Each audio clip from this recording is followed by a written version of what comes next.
Here are 5 totally made-up crises Republicans have invented to distract from the real crises facing Americans today: the growing concentration of wealth, the worsening climate crisis, and the undermining of our democracy. Fake crisis number 1. Anything they claim is woke. And we reject woke ideology. Don't ever apologize to the woke mob. Everything woke turns to okay? Although Republicans struggle to define what woke even means, Woke, it's like just a term that half the people can't even define it. They don't know what it is. they're constantly using it as a weapon to combat anything that seeks to foster tolerance and acceptance. Pride flags? Woke. Rosa Parks? Woke. Green M&Ms? The wokest. Fortunately, most Americans think being informed and aware of social injustice, which is what being woke really means, is a good thing. Fake crisis number 2. The panic over trans people. Transgenderism is in fact satanic. Trans people just want the right to exist safely as their true selves, like everyone else. And despite the lies spewed by some Republicans, Trantifa. there's not a shred of evidence that they're a threat to anyone. But they become easy scapegoats for the GOP, who vilify them and threaten to criminalize their very existence. Fake crisis number 3. Critical race theory. Critical race theory in education. It's a racist curriculum used to teach children that somehow their white skin is not equal to black skin and other things in education. Now, in reality, critical race theory is mostly taught in universities, like quantum physics or philosophy.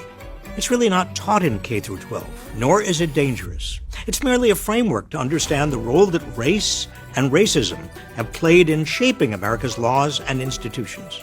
But Republicans have deliberately turned this obscure academic phrase into a weapon to silence any discussion of race they don't like.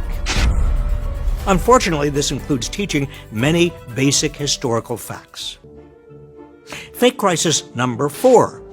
Couch potatoes.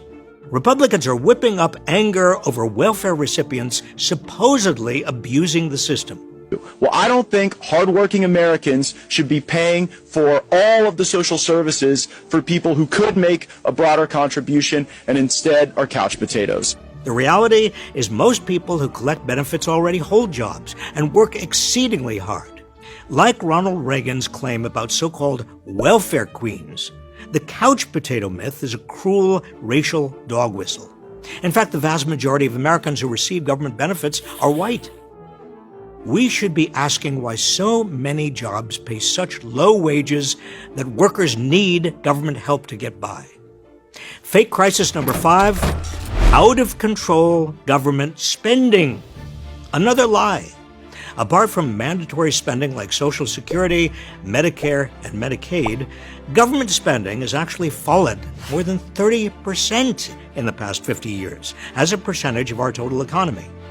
Yes, the national debt is a problem, but in recent years, among its biggest drivers have been the Bush and Trump tax cuts, which have added nearly $10 trillion to the debt since their enactment.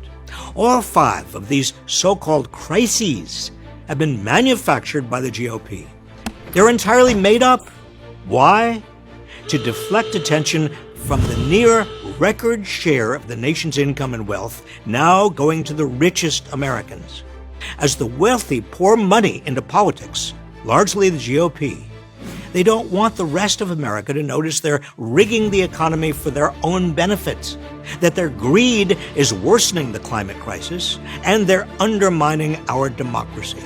So the game of the Republican Party and their major donors is to deflect attention, to use fake crises to disguise what's really going on. Don't let them get away with it.